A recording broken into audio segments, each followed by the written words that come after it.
The Adventures of Pan and Pandi, Volume 1, Chapter 1, Dragon City.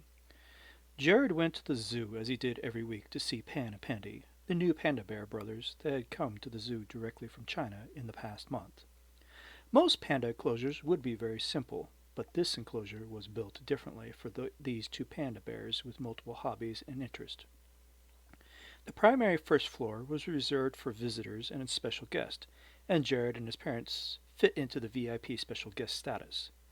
The second floor was for Pan's living quarters, the third floor was for Pandy's living quarters and hobbies, and finally the top floor that was on top of the enclosure was a greenhouse that housed all of Pan's orchids, bonsais, and the model train set. One unique feature in Pan's greenhouse was an exceptionally large ornate mirror. Pandy complained when they first moved into the zoo that it should be in his quarters since he needed to look at his furry body from all angles. But Pan disagreed since he said that the mirror would barely fit into Pandy's quarters and the greenhouse had plenty of room for it. Pandy finally agreed to have the mirror in the greenhouse since he had almost no room for it in his living quarters.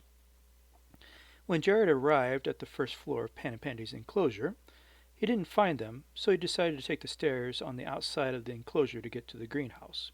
The only way into the greenhouse is to take the stairs outside the enclosure or the elevator to the top floor.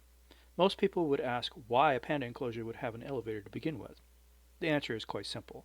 Pan is a huge panda bear, and it would be a real struggle for him to take the stairs.